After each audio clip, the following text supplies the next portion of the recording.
market in Newcastle changes from area to area. In certain areas, prices are sort of rising, probably by about 5 to 7%. In other areas, so the rental values are fairly stagnant, or even in some areas, even slightly falling. And again, supply is the same. In certain areas, there is too few properties, too many tenants, but again, in other areas in the Newcastle area, there is more properties than tenants. And the demand is higher for the same number of properties, which obviously means that landlords are able to increase rent slightly. Now, that's not to say that all landlords are just greedily putting rents up and bad people. They've taken a massive hit over the past few years. They've had, let's say a property that might have been worth £250,000 5 years ago or 4 years ago might be now worth 200,000. So that 50,000 capital has just disappeared, gone. So really, what little increase they are making in rent, which might be say £10 or £20 a month increase, isn't, in the bigger scale of things, huge.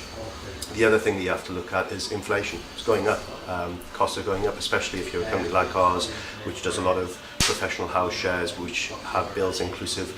Gas goes up 18%, electricity's gone up. So those costs have to be, absorbed somewhere. Now, we can become more efficient. Yes, we can do as much as we can to cut costs in the office, and generally by buying better cars and so on and so forth that are more economical. But ultimately, those costs will be passed on to the end user, and that is in this case the tenants. There's a high demand, say in the coastal areas, in Jesmond and Gosforth, but in certain areas, possibly sort of Heaton, demand is slightly falling, and in other areas the situation is fairly stagnant. Yeah, obviously Jesmond's a bit more popular than it is over in Fenham and in Heaton. Jesmond's probably a little bit more of a higher rise. Sandhill's very popular as well. Heaton and Fenham. The average rent in Heaton is about sort of 65, Fenham about 55, 60, so it's not too bad. Prices vary according to market conditions again. You've got Jesmond, which is dominated at this time of year by the pre-lets for students. So what's happening now is people are effectively setting rents for summer 2012. So, they base it on a room value per week. That will obviously a lot higher than if, say, a family was looking for a 3-bedroom house, because a family looking for a house will be looking in different areas, slightly further out on the outskirts, so they don't need to be as near public transport or walking distance to university. So where the student areas are focused or concentrated, they tend to demand a sort of slight premium on the properties. The other reason that they're slightly more expensive is because council have certain standards that have to be met. So for example, fire doors have to be installed, smoke alarms in HMO properties. So that is an increased cost for a landlord, which will drive up the price. And then the other reason is because of supply and demand. The best properties will go first, and they can command a higher price. There's a lot of properties that are on the market these days. A lot of landlords are buying more, or a lot of people are sort of struggling to rent them because they're not standard.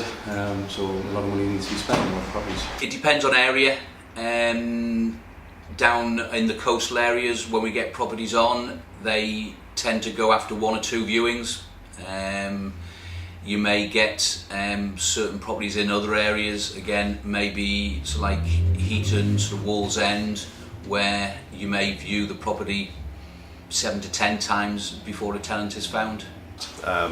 What we generally find is a lot of people will sort of test the water first. So they'll take a 6-month contract out, or depending on the type of property that they're looking for. A lot of it may be just seasonal, so summer to summer, if it's student-lets or young professionals.